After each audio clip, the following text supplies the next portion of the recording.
Yin and yang, hate and love, war and peace, death and birth.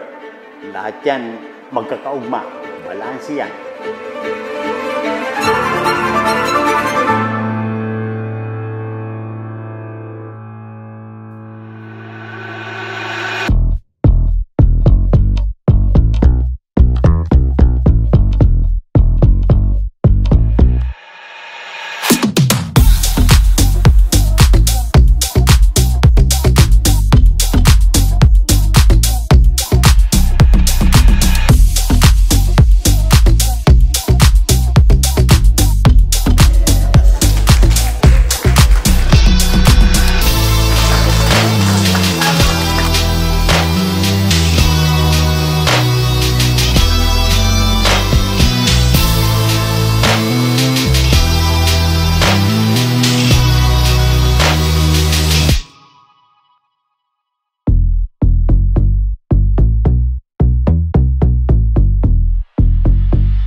I am Cesario, 75, artist, 20 years sa Australia as art director.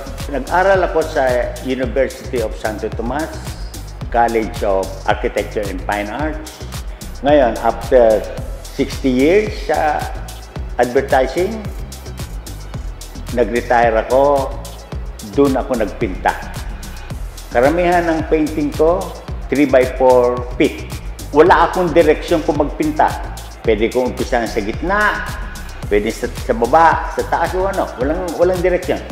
Ang concept ko, kung ano yung sa universe, bababa tayo sa sun, sa moon, sa earth, o ibang planeta pa, puno, ibon, ibig sabihin, konektado tayo lahat. Lahat na nakikita, ang ano lang yan, dapat lahat nakikita mo, may katumbas na art.